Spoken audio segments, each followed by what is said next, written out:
સંતનું સાનિધ્ય તમે જીવતા હોય ત્યારે જ તમારે જીવન બદલાવે, સંસારમાં પ્રતિકૂળ પવનની સામે ઊભા રહેવાની હિંમત આપે અને જીવન પવિત્ર બનાવે. આ સંતોની શ્રેષ્ઠતા છે, મહત્તા છે. એક વખત નારદજીએ શ્રી કૃષ્ણ ભગવાનને ઘેર આવ્યા. સત્યભામા કપાળે હાથ મૂકીને બેઠી હતી. નારદજીને આવેલા જોઈને સત્યભામાએ નમસ્કાર કર્યા. નારદજીને પૂછ્યું, કેમ તમે બહુ વ્યગ્ર દેખાવ છો? તમને વળી શાની ફિકર છે? સત્યભામાએ કહ્યું, શું કરું નારદ, મારી સ્થિતિ બહુ ખરાબ છે. નારદે કહ્યું, તમને શ્રી કૃષ્ણ જેવા ધણી મળ્યો, એના કરતાં બીજી સારી સ્થિતિ કઈ હોઈ શકે? સત્યભામાએ કહ્યું, ત્યારે એ જ વાત છે ને, ગયા જન્મારે કંઈ પુણ્યો કર્યા હશે એટલે આ જન્મારે શ્રી કૃષ્ણ જેવો ધણી મળ્યો. હવે એક જ વિચાર બહુ હેરાન કરે છે, આવતા જન્મારે એકાદ કોઈ છગનલાલ સાથે સંસાર કરવાનો પ્રસંગ આવશે તો મારી શું સ્થિતિ થશે? આવતા જન્મારે પણ શ્રી કૃષ્ણ ધણી મળે એવી શી ખાતરી? એની ચિંતામાં પડી છું.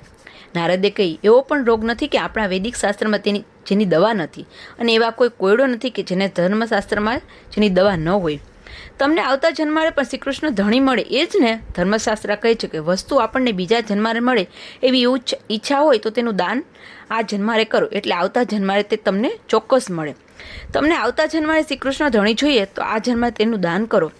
શ્રી કૃષ્ણનું સાનિધ્ય મળ્યા પછી સત્યભામા આટલી ગાંડી ન રહે, પરંતુ વાર્તા હંમેશા કંઈક સમજાવવા માટે હોય છે. સત્યભામા કહે, તમારો શાસ્ત્રથી બરાબર છે, પણ હું શ્રી કૃષ્ણનું દાન કરું તો તેને દાનમાં લે કોણ? નારદ કહે, હું લઈશ. સત્યભામા તો ખુશ થઈ ગઈ. તેણે તરત જ પાણી મગાવ્યું અને દાનનું ઉદક છોડ્યું. એટલામાં શ્રી કૃષ્ણ આવ્યા. શ્રી કૃષ્ણને લાગ્યું કે આજે નારદ આવ્યો છે એટલે નક્કી કંઈક નવા જૂની લાગે છે. શ્રી કૃષ્ણએ કહ્યું, કેમ નારદ, આજે કંઈ અમારો મહેલ પવિત્ર કર્યો? નારદ કહે, હા, પણ હું જાઉં છું. શ્રી કૃષ્ણ કહે, આટલી ઉતાવળ શા માટે?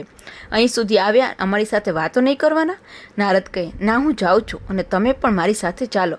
શ્રી કૃષ્ણ પૂછ્યું, કેમ, ક્યાં જવું છે? નારદ કહે, અરે તમે મને દાનમાં મળ્યા છો, માટે ચાલો મારી સાથે. ભગવાન નારદ સાથે ચાલવા લાગ્યા. પછી ભગવાને કહ્યું, તમારી સાથે આવીને હું શું કરું? તમે મને કંઈ કામ તો સોંપો. નારદ કહે, તમારી વાત તો બરાબર છે, મારી પાસે કંઈ જ કામ નથી તો હું શું કામ સોંપું? મેં દાન જ લીધું એ જ ખોટું કર્યું, પણ હવે તમને કંઈ કામ સોંપવું પડે ને.